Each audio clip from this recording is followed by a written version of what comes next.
Jed, kailan ang target ng mga senador na maipasa ang nasabing panukalang batas?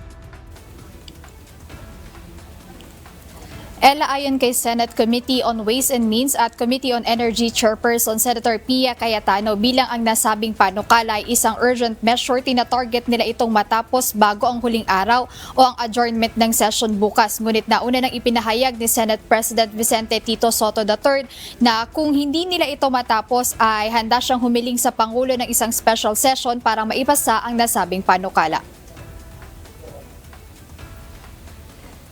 Binuksan na sa plenaryo ng Senado ang talakayan para sa Senate Bill No. 1982 na layong bigyan ang Pangulo ng kapangyarihang suspendihin o bawasan ang excise tax sa langis. Ayon kay Senator Pia Cayetano, mahalaga ang hakbang na ito upang mapigilan ang pagtaas ng presyo ng petrolyo tuwing may krisis gaya ng epektong dala ng gulo sa Middle East. Kaugnay nito, iginiit ni Deputy Majority Leader Senator Joseph J.V.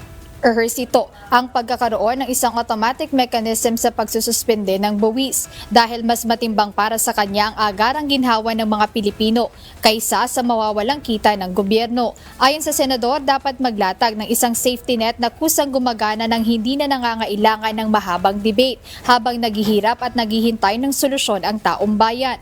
Binigyang diin naman ni Senator Joel Villanueva na dapat ay mayroong malinaw na mekanismo ang pamahalaan para protektahan ang mamamayan sa tuwing may krisis sa pandaigdigang merkado. Aniya ang panukalang ito ay isang malinaw na mensahe na handang kumilos ang pamahalaan sa gitna ng mga hamon sa ekonomiya. Paliwanag naman ni Senate Committee on Agriculture, Food and Agrarian Reform Chairperson Senator Kiko Pangilinan, tatlo ang agad-agad na dapat magawa ng nabanggit na panukala.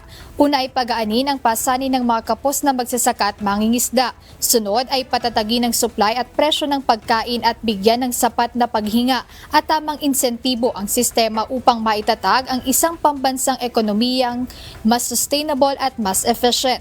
Dahil sa mga dahilang ito, nagpahayag ang mga senador ng kanilang buong suporta para sa mabilis na pagpasa ng panukalang ito.